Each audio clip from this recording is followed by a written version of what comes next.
do not stop your cybersecurity initiatives at all. Keep moving forward. You still have CMMC Level 1 self-assessment requirements. You still have DFARS obligations. Nothing has changed in that regard. And even the Phase 2 stuff is likely going to be replaced with something else. What that is, we don't know. We'll find out soon enough. But don't stop.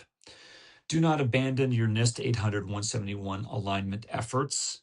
Do not assume that CMMC is by any means dead, because it is not. Continue to build out your operational security capabilities, focus on repeatable evidence-based compliance process, and prepare for a future framework that may look different, but will almost certainly require the same core security outcomes and requirements.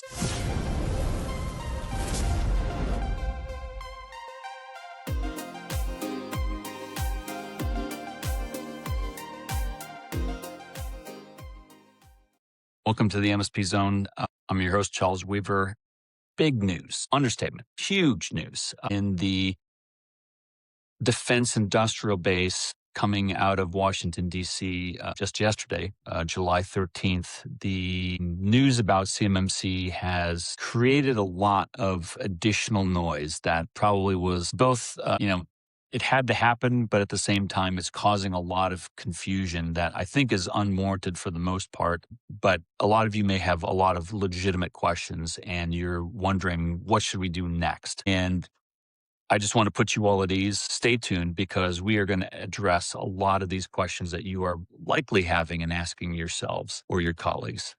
What I am talking about, for those of you who haven't been paying attention or haven't noticed this yet, on July 13th, the Department of War announced the suspension of CMMC Phase II implementation and launched a comprehensive review of the program as part of Secretary Hegseth's new Acquisition Transformation System, or they call it ATS. Now, the Department of War stated that while CMMC was designed to improve cybersecurity across the defense industrial base, the current model may be creating excessive compliance burdens that limit participation and slow capability delivery. Very important point. We'll come back to that in a moment. Now, for many MSPs and defense contractors out there, the immediate reaction, as far as I could see, has been a little bit of confusion. A lot of people are asking questions like, is CMMC dead? Is that what this means? Should organizations who are currently underway with a compliance project with CMMC, should they stop? Does this mean that cybersecurity is becoming less important to the federal government? The answer to all three of those questions is a decided no. No, no, no. In fact, I would argue that this announcement from the Department of War represents an opportunity to revisit a question that MSP Alliance has been asking for a number of years. How do we improve as a country cybersecurity outcomes without creating compliance systems that are burdensome, so burdensome that organizations spend more time proving that they're secure than actually becoming secure, right? If that makes sense. So today we'll be discussing what the Department of War announced, why ATS is important, what the fundamental flaw in the original CMMC methodology actually was, what MSP Alliance has consistently recommended instead, and most importantly, what MSPs should do next. Stay tuned. We're going to address all of those. All right, so a handful of themes that I want to talk about. Theme number one, what happened actually on yesterday, July 13th? You can go read it for yourself. We'll post it in the show notes. It's on the Department of War's website, so you can read it there. But I'll summarize for those of you who want to know what happened. I'll just synthesize the key elements. The Department of War suspended Phase II requirements for CMMC. What was Phase 2, you ask? CMMC Phase 2 refers to the second implementation phase of the Department of War's Cybersecurity Maturity Model Certification, CMMC program. Specifically, the phase that would have required many defense contractors, including MSPs, handling CUI, or controlled unclassified information, to obtain a Level 2 CMMC assessment before awarding or being awarded a contract. All right. So I'm limited in time, so I will just say this. If you see this or watch this in time to register for our webinar on CMMC, which is happening, I think, next week, go to the MSP Alliance website or follow us on social media and you can get the registration link. If it's already passed and you're watching it in recording, do it, right? Because in that webinar, we are going to be talking a lot about CMMC. That's the entire focus of the webinar. So there are some things that I just don't have time here to get into that we will talk about in that webinar, in that CMMC webinar. But just understand that this phase 2 suspension is a suspension in the level 2 assessment requirement that was going to take place on November 10th, I think, of this year, 2026. And so that is currently in a paused state. Further, the Department of War announced that they are implementing a 60-day review of the program, CMMC program. There is still going to be continued enforcement of phase 1, the phase 1 self-assessment requirements that have already been in place for some time. So that answers partially some of the previous questions that I had raised, which is, should you just stop? No, decidedly no. They are still enforcing actively some elements of the CMMC certification program and regimen. It's just phase 2 that has been suspended for the time being. But it's not a suspension, and then I think that it's seriously unlikely that they're just going to suspend it and then turn it back on again with no changes having been made. I think that there is every indication that this is a suspension and a review that is going to lead to a fundamentally significant change in the methodology of how they go about testing and implementing CMMC across the defense industrial base. We will talk about that in a moment. But the review period is all to look at this ATS system or framework that they are working on, and we'll talk about ATS in a moment as well. But in the announcement, you actually can read for yourself that they're talking about ATS. They're talking about aligning CMMC with the ATS framework to prioritize speed, resilience, and reduced compliance burden for DIB participants. I think that is a very clear statement. That has been something that they have been, not shy about talking about. They want to become secure. They want to be more secure than they ever have been before. So security is absolutely still on the table. They just want to reduce the burden to get there. So for any of you thinking this is a respite, this is a pause that is going to allow you to not have to become more cybersecurity mature, that is not the outcome. That is not the conclusion that I would draw from this at all. At all. And this is what I would like listeners or viewers to remember. All right. Nothing in the announcement from the Department of War suggests that the department is lowering its expectations regarding cybersecurity. The government is reevaluating how security is measured, validated, and enforced. And those are completely, as you will see very shortly, different things. Topic number 2, or issue number 2, what is ATS and why does it matter? This whole suspension, right? When CMMC was rolled out, right? CMMC is basically a set of controls from the larger NIST library of controls, which are, in that many, many, many hundreds of controls in the NIST library. This is NIST 800-171, so it's a relatively small cut down. Even 171 controls is a lot, but it's fewer than what could have been with, we're not hundreds of controls. It's a relatively cut down slice of these NIST controls applied for defense industrial base, the DIB participants who are tackling or handling CUI, controlled unclassified information. And the Department of War repeatedly describes ATS in the following way, right? ATS is being worked up as a response or a solution to some of the issues that they've been having with CMMC around speed to capability, reducing the bureaucracy in working with and inside the DIB, increasing participation by small and mid-sized or medium-sized businesses. That's a huge one, right? I think that the phase two implementation of CMMC was causing a lot of DIB participants to get out and to forecast to tell the federal government, hey, look, you make this so complicated, so expensive, so unwieldy to get through. We'll step back. You figure it out. You deal with this stuff on your own. And the prime contractors, right? People build submarines and missile bases and airplanes and fighters and aircraft carriers and things of that nature, right? There's only so many of those around, right? So they're not going to be impacted by this, right? They can maintain compliance all day long. That's what they do. The small, mid-sized DIB participants, right? The HVAC companies, the plumbers, the electricians, the contractors, the engineers, right? I mean, and everybody that sells a product or delivers a service into the DIB, and it's significant. It's massive. It's in the tens of thousands. You want them to be secure. You want them to be cyber hygienic and resilient, yes, but you don't want to make that burden so prohibitively expensive and unwieldy that they just give up and say, forget it. It's not worth my time. It's not worth my effort to do this. Because when they start to back out, you're going to have real bad problems.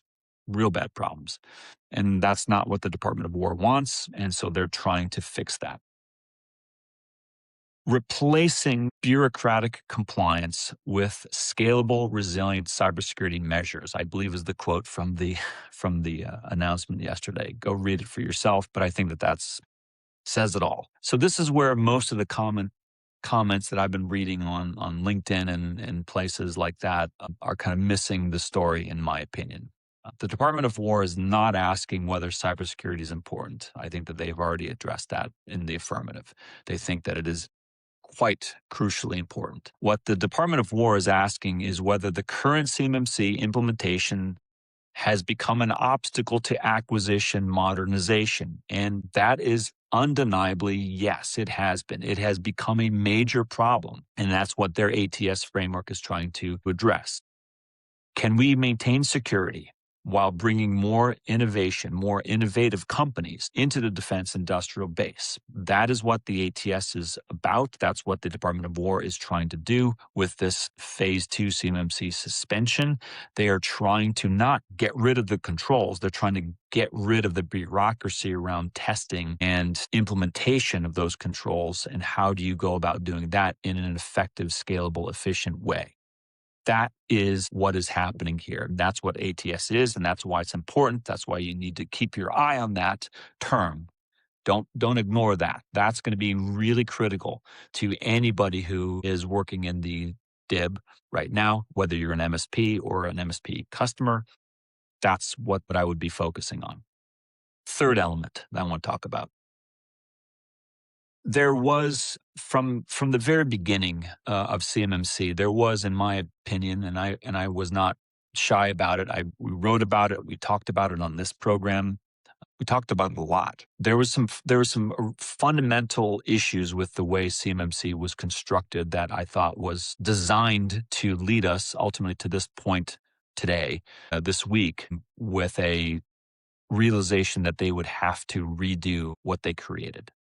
And again, I want to be very crystal clear. The issue was never about the controls. The NIST controls were never the issue. There's no problem with those controls. If you've ever read them, everyone can critique and pick apart something, and perfection is not the objective here. But the controls were not the core issue. The core issue for me and many, many other people were, how are we going to test these controls? And secondarily, what was the output? Is it going to be a certification? Is it going to be a report? If so, how do those products come about? How do they get produced? Who's going to do it? What's the oversight? What are the requirements for experience? How scalable are these assessors or auditors? And, how do you go about organizing and incentivizing and monitoring those people in that community? And how do you keep costs low, right? those were never questions that I heard anybody ask. Like, it was almost like they were unconcerned with any practical realities of how is this going to be tested. They had the controls, and then they went about creating a completely from whole cloth bureaucratic construct that ended up being, in my opinion, unworkable. And if you don't like what I'm saying, or if you don't believe it, well, they just pulled the pin on the whole program related to how these controls are tested. So objectively, yes, we were correct in asking these questions aloud 5 years ago when CMMC was just beginning to get rolling. It was not an issue of whether or not the defense industrial base ought to have and ought to continue to be scrutinized to become more cyber hygienic, more resilient. That is still the objective. It's the objective in the DIB. It's the objective in many other critical infrastructure sectors. The issue is, how do you go about validating that? And how do you go about doing that validation in a way that is cost effective, but still achievable? And that's not an easy thing. Look, I'm not diminishing the complexity of doing this. It's not an easy thing to do. And, the CMMC folks did a lot of good work in bringing attention to a significant problem. They're not perfect. We're not perfect at MSP Alliance by any stretch, but what was created had to be fixed because it was unworkable. And a lot of people said it. Same with me. I was on this bandwagon many, many years ago when FedRAMP was out, and I said the same thing when CMMC started, which is, if it's going to go the route of FedRAMP, we're going to have problems. You're going to have huge cost spikes because the DIB participants were just going to pass that bureaucratic compliance cost down to their customers, which is ultimately, in the United States, in our system, it's the American taxpayer, right? So you add complexity and bureaucratic confusion or hurdles to pass, they're just going to pass that cost on to the taxpayer, and the prices just keep going up and up and up, and it doesn't solve anything. And it certainly doesn't solve the speed or the innovation issues that the ATS framework are clearly trying to highlight, right? This is not just about cost control. It's about, how do we get the best products and services into the defense industrial base? That's also an issue that should not be ignored. So again, if you look at and separate the controls from the assessment methodology, two completely separate issues. I have, and I don't think anyone that I've ever read or heard about, no one's ever had a serious critique of the NIST 800-171 CMMC controls. They're fine. Yeah, they could be improved, I'm sure, in some ways, but by and large, they're fine. It's the assessment construct that we are talking about here. It's that construct that has now been suspended and now is going to go through some sort of, I hope, a revolution or a refinement. So if you look at things like the controls from the control standpoint, MFA, multi-factor authentication, access controls, logging of events, incident response, how do you respond to incidents, cyber incidents that happen inside your network, asset management, risk management, just to name a few, right? These are the core fundamentals, if you want to look at it from the CMMC control standpoint, which are just fine. But then you turn your attention to, how do those controls get tested? What's the assessment method used? Who are the auditors? Who are the assessors? What training do they have? What competency do they have? What oversight do they have? What are the schedules for certification? Like, how often are you being tested? How often are they being tested? What is the duration of their testing? What is the efficiency of their methods of testing? What types of documentation reviews are they doing? How are they scoring the controls that they are testing? And on and on and on. They had to create that methodology because they refused, or they did not pay attention to many other sectors who already had quite robust, not perfect, but quite robust, very repeatable procedural methods for assessing controls like these. And those were never contemplated. Or if they were, they never made them in, they never made it into the CMMC assessment methodology. So key Key point to remember: CMMC controls and assessment process are not the same thing. We are separating those two elements here.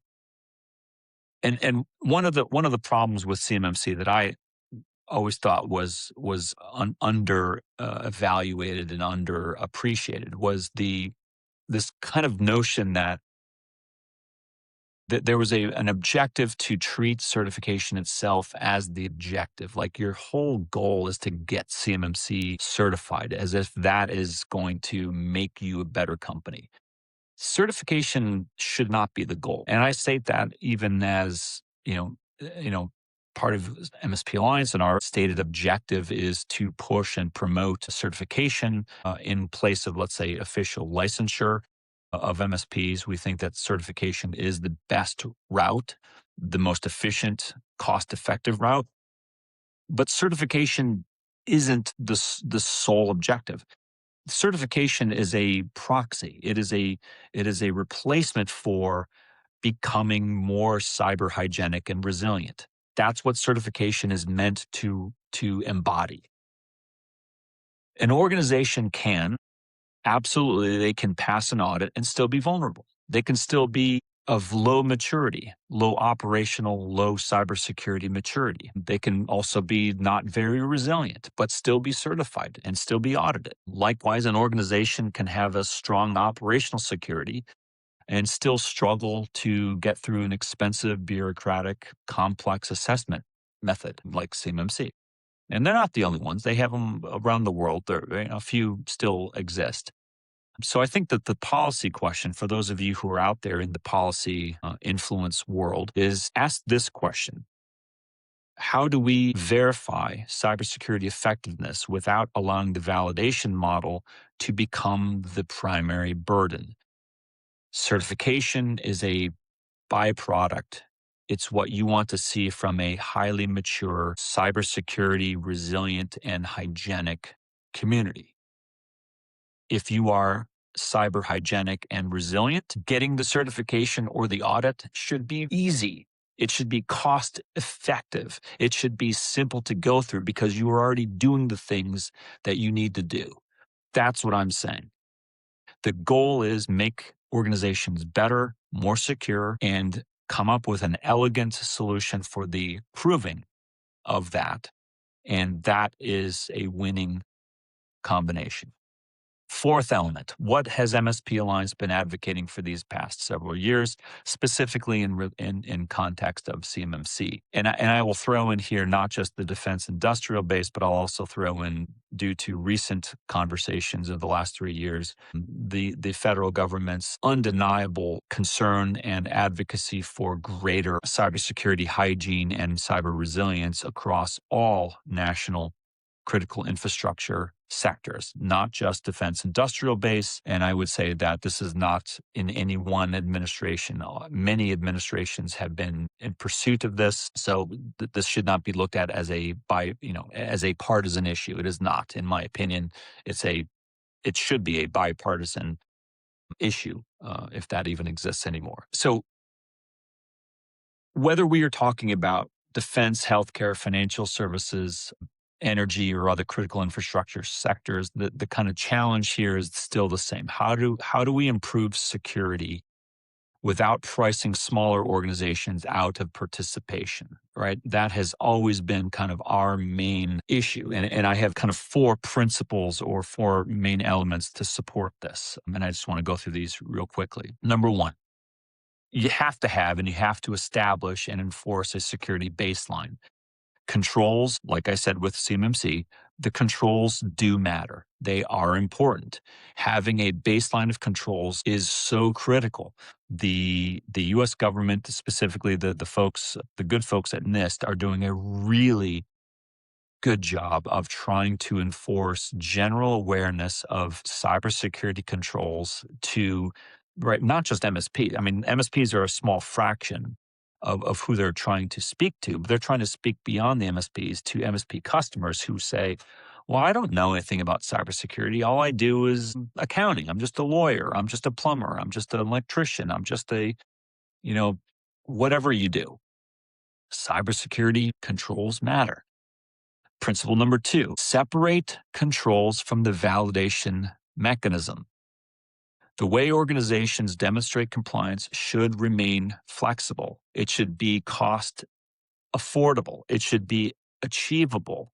You shouldn't make demonstrating that you are cyber resilient and hygienic a costly thing.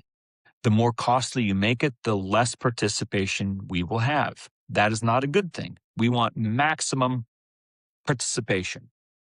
In order to do that, you have to drive down cost. You have to democratize it in many ways without diluting the standard, without diluting the testing, right? I am not talking about that.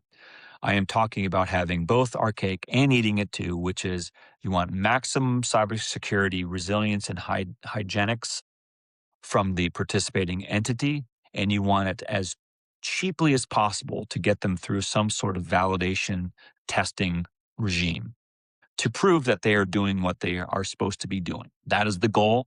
That's very, very critical.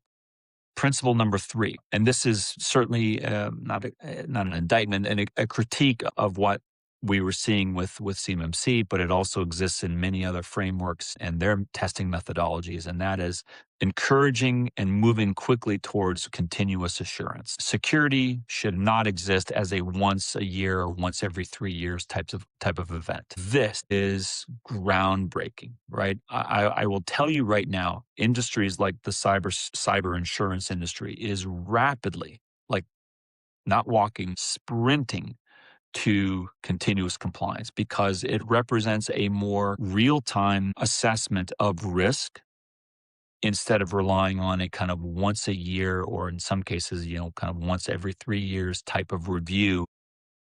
Once a year even is ancient, right?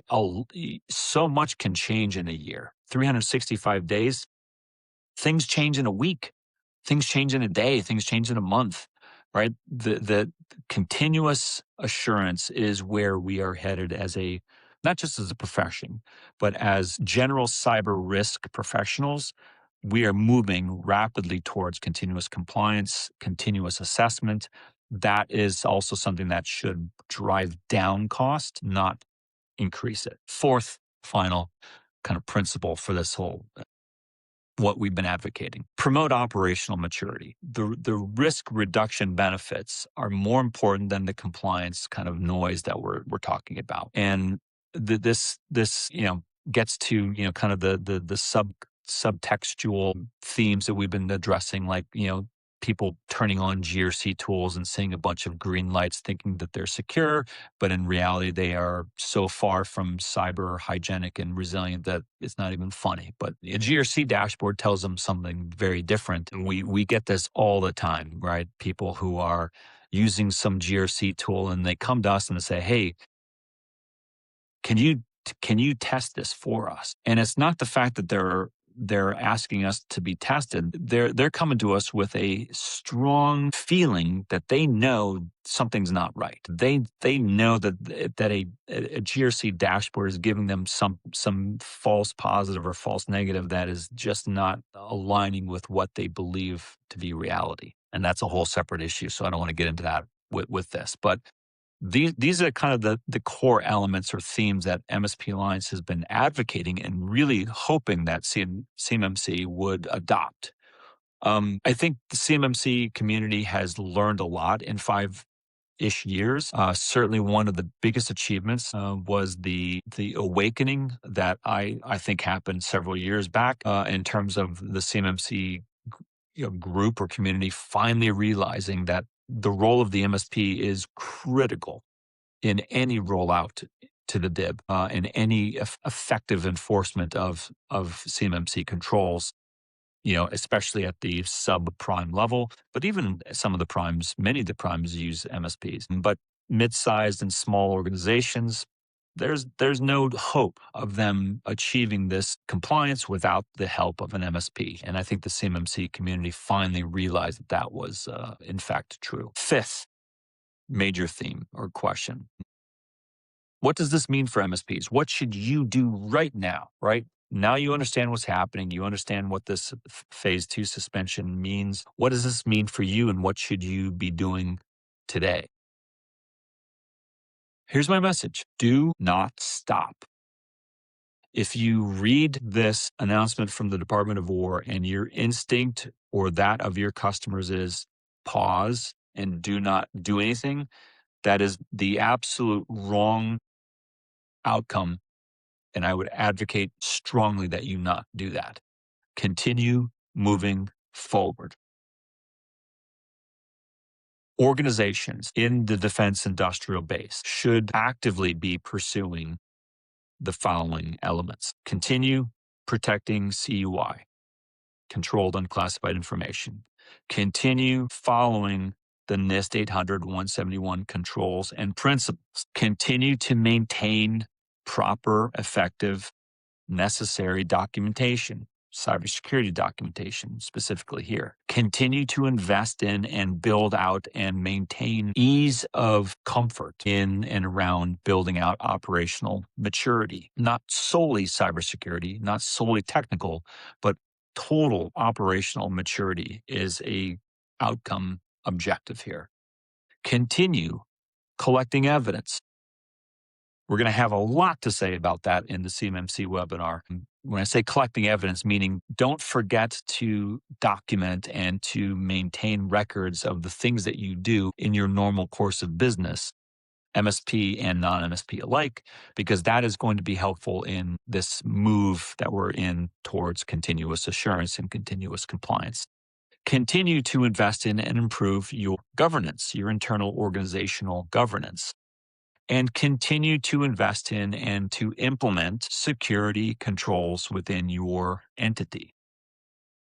Certification in CMMC might be changing, but the security objective is not. That remains unchanged. So again, I don't care what sector you're in, right?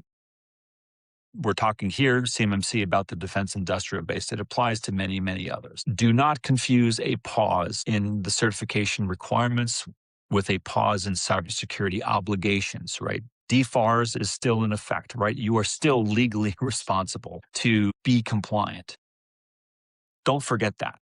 Right? They still have the ability to go out there and use DFARS as a means to trigger an audit, to trigger a cancellation of your contract, to trigger something else even more risky and more adverse to you, right? So this is not a get out of jail free card. This is not a, oh, you don't have to do your homework anymore. You don't have to go down this cybersecurity path anymore. Wrong, wrong, wrong. Continue to invest in these things because phase two is going to be replaced with something. I guarantee you that. This ATS theme is going to be, yes, I think quite revolutionary. I think it's going to be quite positive for the DIB, but it doesn't mean that that unsecured, just haphazard, careless vendors in the DIB are going to be actively participating. I think those types should be given an opportunity to fix themselves. And if they don't want to do that, then they should be ejected, right? Not because the compliance cost was too high, but because they just were careless and they didn't care about cybersecurity hygiene. That, I think there's no place for that in any community or sector, much less the defense industrial base. Sensitive data still requires protection. Your customers in the DIB still are facing ongoing cyber threats. That's not going to change, right? Those threats do not care that there's a suspension of CMMC Phase Two. I assure you that. And nor is the regulatory scrutiny facing the DIB. That will not disappear either. So what may change is how the government validates the compliance. And we are working on our own policy paper. By the time you hear or listen or watch this, that may already be out on MSPalliance.com, but it is something that we are working on, and we are going to circulate this amongst the defense industrial base community as quickly as we can to get our perspective out there about what we think would be a very effective methodology for ATS to help streamline this process of validating CMMC NIST controls. So what should we watch next? keep a close eye on this 60-day review period. There's going to be a lot talked about. There's going to be a lot said. We are going to be talking very loudly in support of the MSP professional community about what we would like to see. Keep an eye on the ATS, right? That is what is going to replace or come into the CMMC equation very, very quickly. And that's something that you should be watching out for. Number two, the CMMC Reform Task Force findings. That's the 60-day review task force. What are they going to look at? What are they going to find? And what are they going to publish? That's going to tell you a lot about what they're trying to focus on and what they're kind of looking at right now. Number three, alternative validation assessment models. What does that look like, right? Expanding the C3PAO community, right? I personally, I think if they got rid of that whole community, probably wouldn't be a bad thing. It shouldn't be that limited, is my point. Expand it, do away with it, but it needs to grow. Advancing and expanding alternative or external to the DIB, testing models that already exist that could be very effectively applied into the defense industrial base, I think ought to be thoroughly examined and considered. Hybrid assessments, right? You have many MSPs and you have many DIB supply chain entities who don't solely work for the defense industrial community. They may work in healthcare. They may work in law enforcement. They may work for small municipal governments. They may work for other national critical infrastructure sectors, not just military. So the fact that they may have an audit and they may have much of the NIST CMMC controls already tested, it's just that they've never gone through a CMMC assessment before, but they've got maybe something else. Maybe they have a SOC 2. Maybe they have an MSP Verify report. Maybe they have some other type of certification or audit report. Certainly, there should be a form of reciprocity or recognition of those tested controls inside the DIB. And I think that is another efficiency breaking, that's not the right word, efficiency encouraging, bureaucracy breaking review that they ought to do, right? Is look at, has the DIB entity been tested before, and what could we borrow from that to reduce the complexity and cost and bureaucracy of getting them safely and maintaining them inside our community? So, final takeaways for MSPs. Do not stop your cybersecurity initiatives at all. Keep moving forward. You still have CMMC Level 1 self-assessment requirements. You still have DFARS obligations. Nothing has changed in that regard. And even the Phase 2 stuff is likely going to be replaced with something else. What that is, we don't know. We'll find out soon enough. But don't stop. Do not abandon your NIST 800-171 alignment efforts. Do not assume that CMMC is by any means dead, because it is not. Continue to build out your operational security capabilities. Focus on repeatable, evidence-based compliance process. And prepare for a future framework that may look different, but will almost certainly require the same core security outcomes and requirements. I hope this was helpful for you. There is a lot going on, and it's complicated when you add government, because government, typically doesn't speak in a very private sector friendly way. But I think that what they're trying to do is necessary. It's admirable. It needs to happen. And I'm hopeful that when they get through their review process, they will arrive at a ultra efficient, cost-effective, achievable outcome and construct that will be suitable to prime contractors as well as small, mid-sized businesses alike. And the role of the MSP in achieving that will remain the same. But I think that this is a necessary thing that has happened. I wouldn't look at this as a negative in any way.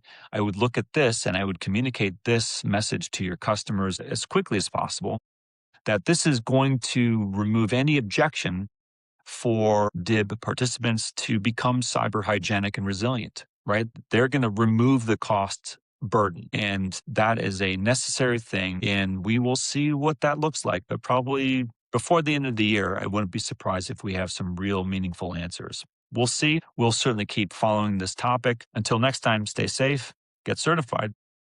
See you for now.